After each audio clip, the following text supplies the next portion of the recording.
Seven-time Indy winner, including the 2016 Indianapolis 500. Driver for Andretti Motorsports, Alexander Rossi, is with us now on the JohnstonRVCenter.com hotline. Welcome in, Alexander. How are you today? What's up, guys? How you doing? I'm great. Doing great. You are originally from Auburn, California. Am I correct on that piece of information? Oh, yeah. I was born there. Grew up in Nevada City, so a small town in Northern California. Yeah. So I'm just curious if you've ever been walking around at Barber Motorsports. Somebody says, where are you from? You say Auburn. You probably get an interesting reaction in this state. They sure do. I learned that I had to clarify that. So that's what being a veteran, I guess, at this point gets me. It gets me from being beat up when I'm in Alabama. So you moved to Europe when you're 17 to chase this dream. Where does one live in Europe at 17 years old? How do you find a home? Yeah, man, I was everywhere. So I moved there. I was in Prague for 6 months. I was in Italy for about 2 years, and then I was in just outside of London for 5. So spent a lot of time over there, and chased the dream of getting to Formula One, which we semi-accomplished in 2015, and then came back to the States in 2016 to drive IndyCar for Michael Andretti. If you were giving parental advice to a 17-year-old, would you let him follow that path? Was it a good life for you? Oh, for sure, man. Like, I think obviously a little bit of it was lost on me in the beginning. I was, instead of going out and learning the language, my free time, I was playing PlayStation. But ultimately, I saw a lot of the world and had to grow up pretty quick. So that part of it was a great, obviously, life learning experience. And then obviously for racing and motorsports, it's made me the driver that I am today. Alexander Rossi is our guest. He is driver of the Andretti team on the Indy Racing League, and you can see that in Birmingham, Barber Motorsports Park this weekend. And he is on the JohnstonRVCenter.com hotline. I'm curious, with your F1 background, have you watched any of the Netflix series that follows that behind the scenes? I've watched bits and pieces, but it's a little bit weird. Like, I race against probably 40% of those guys.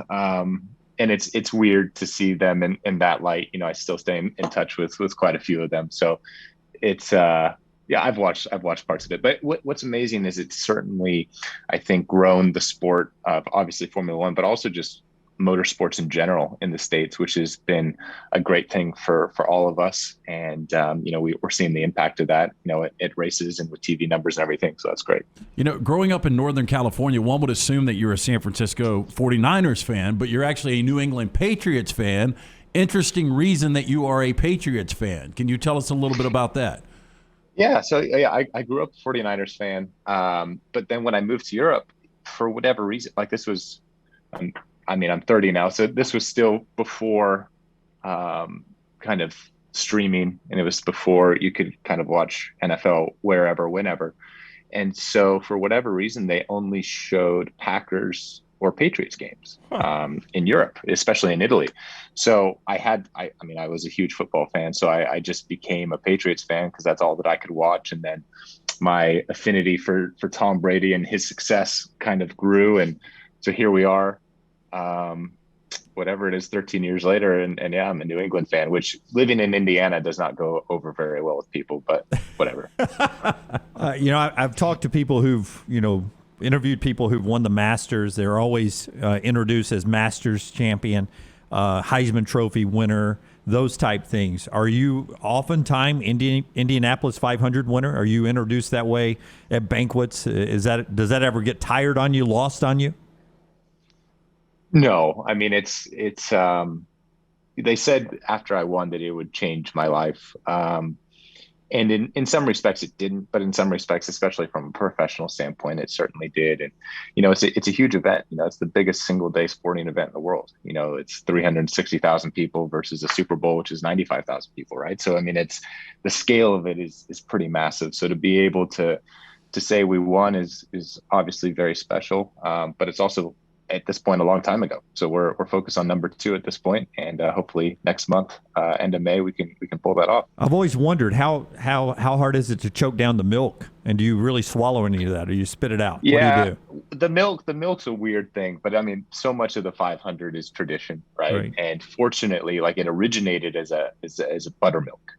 So fortunately, it's not that anymore. Ugh. Like you can choose 2% non-fat whole, whatever. But it's certainly not your first choice on a 95-degree day after being in a race car for 3 hours. But hey, it's a good problem to have for sure. The NTT IndyCar Series coming here for the Indy Grand Prix of Alabama, presented by America's first federal credit union this weekend. Barber Motorsports Park. Alexander Rossi will be participating in the Andretti Autosport car, and he is with us now on the JohnstonRVCenter.com hotline. We were looking at your bio. Your music likes can be described as all over the board. The 1975 Chainsmokers, Blink-182, Blake Shelton, Eric Church, Prince, Diplo the Weeknd, Lady Gaga. I mean, that is all over the board. So I got to ask you, you're looking at me right now like maybe you didn't approve all of those. Did a girlfriend fill that out?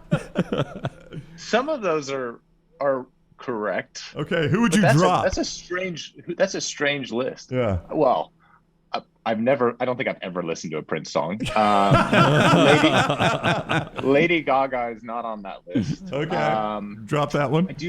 I do. I mean, Blink-182, I can appreciate that. Like, I like them, Bowling for Soup. I do like Blake Shelton, no. Like, maybe Kenny Chesney, okay. I would say. But I also, I mean, that's really strange. So, like, I'm a big fan of, like, St. John.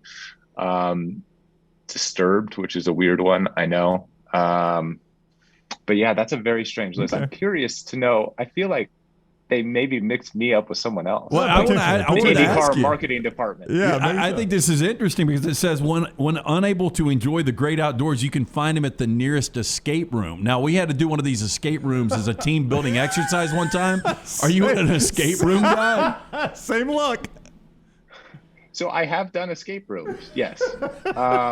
Usually under the influence of bourbon, or tequila, whatever's available. But it's not a hobby. No, like I mean, if I had to choose a hobby, like I fly airplanes, I wakeboard, I ski. Like I feel like those are better hobbies to list than escape room. So I would like to. I'm glad we're having this conversation, guys, because apparently the bio of me that is out there is needing some serious revision. Yeah, well, I mean, you're going to have to vet this thing. And we've got some poor publicist in trouble now. Alexander's going to finish this. And, no worries. It's going to be an angry phone call. You did win the Indy 500, though, right? Yes, that is. Fortunately, that is true. What do we got? Yeah, that is good. Yeah. Well, listen, we always love having you guys in town and hope you enjoy your stay here. And we wish you the best of luck this weekend out at Barber Motorsports Park.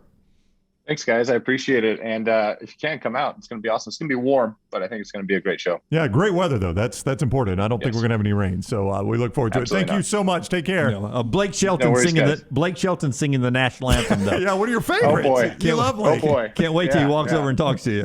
Right on, I'm guys. kidding. Thank you so much. All right, take care. Alexander Rossi with us. He will be at Barber Motorsports Park. He was with us on the JohnstonRVCenter.com hotline.